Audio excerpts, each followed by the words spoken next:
the town of Albany, Alameda County, California. It's early morning on a nice summer day, and a group of volunteers are going to practice saving lives.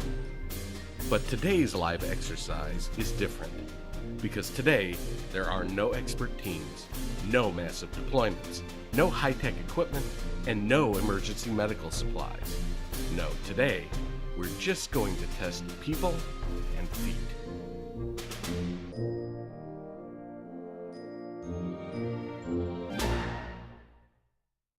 Emergencies come in all shapes and sizes, and in recent years, we've prepared for terrorist attacks and earthquakes and pandemics.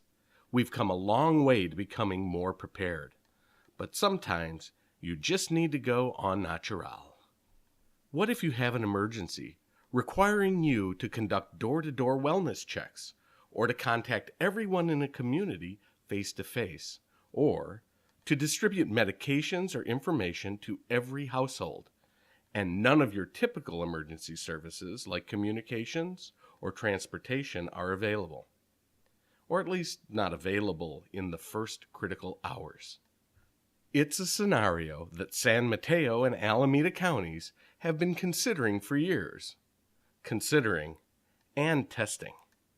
I've got CRI grant money. It's all about anthrax and getting a lot of drugs out to everybody in 48 hours. The current plan is to bring everybody, stand them in line at a high school gymnasium and hand them out one by one.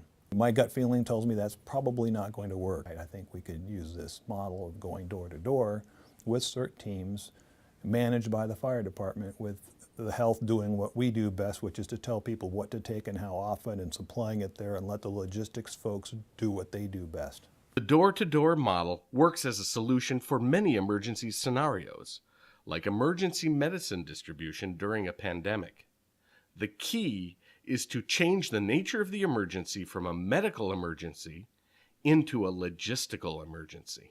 One would have to switch in their mind that this is no longer a medical operation. It's really all about logistics. Antibiotics are not that big a deal as far as getting them out and dispensation. And the real challenge is getting it out to as many people as quickly as possible. And that's logistics. It's not a medical function. So once they can get past that hurdle, then it makes the planning a lot easier. You go from individualized medical care to helping as many people as you can. The combination of the door-to-door model and the traditional pod model allows us to fulfill our mission in making sure that everyone in our local health jurisdiction receives their antibiotics in a timely fashion. So wellness checks and information distribution are a natural fit. Today, Albany is collaborating with Alameda County to try their first door-to-door emergency volunteer exercise by distributing wellness signs and information about community preparedness. Albany Fire Officer Brian Crudo acts as commander for Operation Hotfoot. He and Zerlin Ladwa, the county's representative, have only 4 hours to reach out to the population of Albany in 6,000 households, in 35 neighborhoods, and they have no idea how many volunteers their call will pull in. The first group of volunteers to arrive is the command and setup staff. Many of them are seasoned emergency vets. They start by gearing up the Emergency Operations Center, or EOC, double-checking inventory and organizing their operations plan. At the same time, another team sets up the most important volunteer motivation, food. One of the most important things that we've learned about exercises is that while we want them to be realistic, it's far more important that the participants feel good about the process. Not only do they learn more, but they develop stronger personal relationships, and they're motivated to show up next time for exercises or the real thing. So a balance has to be struck. And a good balancer is good food. Time saved is lives saved. The team knows this, so they need to create a roadmap for swift and effective distribution. Not wanting to reinvent the wheel, one of the team members who works with political elections has volunteered a political precinct map that is already color-coded for political campaign outreach. So how many people does it take to cover 6,000 households and 35 neighborhoods in half a day? Today, they hope it's 42, because that's how many volunteers showed up. They can only hope that's enough.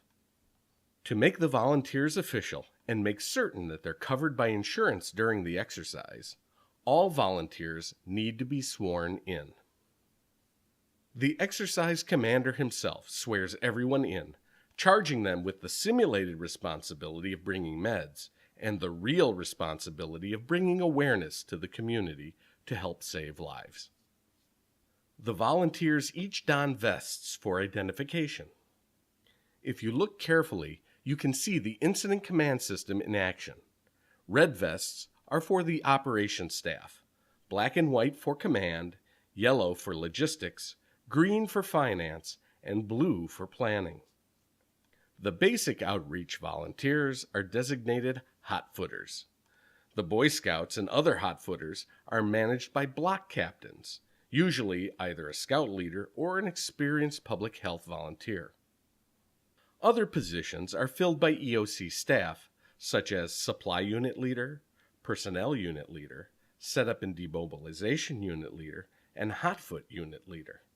Satchels are packed and filled with flyers, information packets, and doorknob hangers reading red, help, on one side, and green, okay, on the other. The teams will be resupplied in the field, so they don't have to return to the EOC. Every team is outfitted with a walkie-talkie and a zone of coverage. Each team starts with an impromptu orientation meeting and a reminder to bring water for hydration. Then they're off. The mission is simply to travel to each household and leave a door hanger. Sometimes there are conversations and the Hotfooters get to do a little community outreach. The first unexpected problem: the walkie-talkies are unreliable, and there's a slight confusion when this happens.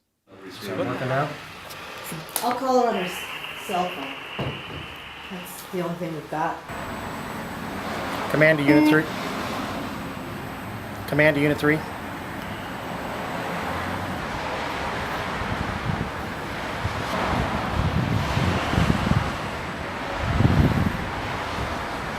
Unit 3, did you copy? But the Hotfooters just keep going enthusiastically. Those out of contact just use up all their supplies and then connect with other teams whose walkie-talkies are working. Those nearest the EOC just stop back in for resupply and new instructions.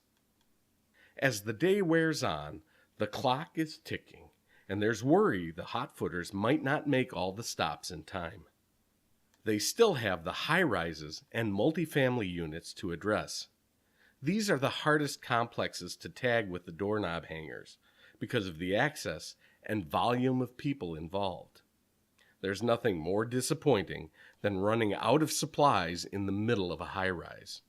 Out of 35 sectors, we have 29 that have been almost completed or completed, and 6 left, and then still some of our apartments that are locked that we haven't been able to get into yet. The teams hustle to hit every residence in their designated zone.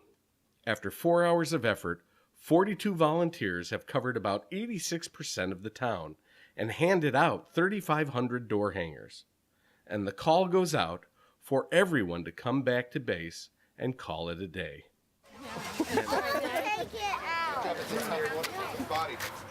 And then the debrief. Team leaders get together after thanking our volunteers and discuss the pros and cons. The majority of the sectors were reached today. I think only 5 or 6 out of 35 neighborhood sectors were not reached, so that's a really great strength. The communication was good. Yeah, supplies arrived pretty fast, maybe within 5 minutes, and yeah, everything went smoothly. Just a little disappointed that we didn't get 100%, but I kind of figured we'd probably be a little bit shy. I was just hoping we'd get a few more volunteers to be out there. I know the groups that we had were the ones that covered the big areas, but having a little more resources would probably finish this off today. Yeah, I thought that was one of the positives, actually. It was sort of like, if we had a negative, we turned it into a positive. We didn't get the volunteers, and I think maybe almost 50% at one point. It seemed like when we started, we anticipated 75. People kept trickling in. So we ended up getting a lot of volunteers. I think we had up to 42 that actually came in as volunteers. Oh, okay. In the end, they're surprised to achieve an 86% completion rate, with 30 out of 35 zones covered in 4 hours with only 42 people on foot. Although pleased with these results, everyone's convinced they could and would do better next time. The political campaign maps proved to be a great tool to organize a foot campaign. And perhaps most importantly, the Hotfooters said they had a fun and fulfilling experience. The team leaders also discussed the challenges they faced, especially the technological and communication failures. These led to some important lessons learned. Get volunteers into action quickly. This may require clearer and more concise training communication, but it's worth it. You also need a plan for latecomers. Give them a short orientation and have them shadow experienced volunteers briefly if necessary. Command staff should introduce the leadership to confer authority as well as let volunteers know with whom they're working. This can create a more comfortable working environment. Run the drill with limited technology, and volunteers will appreciate the benefits of technology, like transportation, power, or communications, without being impeded by breakdowns. Improve volunteer relationships. Take advantage of other organizations like the Boy Scouts and political outreach workers whose pre-existing skills can improve your efficiency and save lives. And utilize small communities like Albany to pilot test programs and alternate strategies for helping the public. Operation Hotfoot proved to be a success. The simplicity of door-to-door distribution was amazingly quick and easy. In fact, no one expected only 42 volunteers to cover so much ground. If the medical elements can be predetermined or reduced so that the need is primarily logistical, then door-to-door contact and distribution may save the day. Thanks for watching. A message from your Alameda County Public Health Department.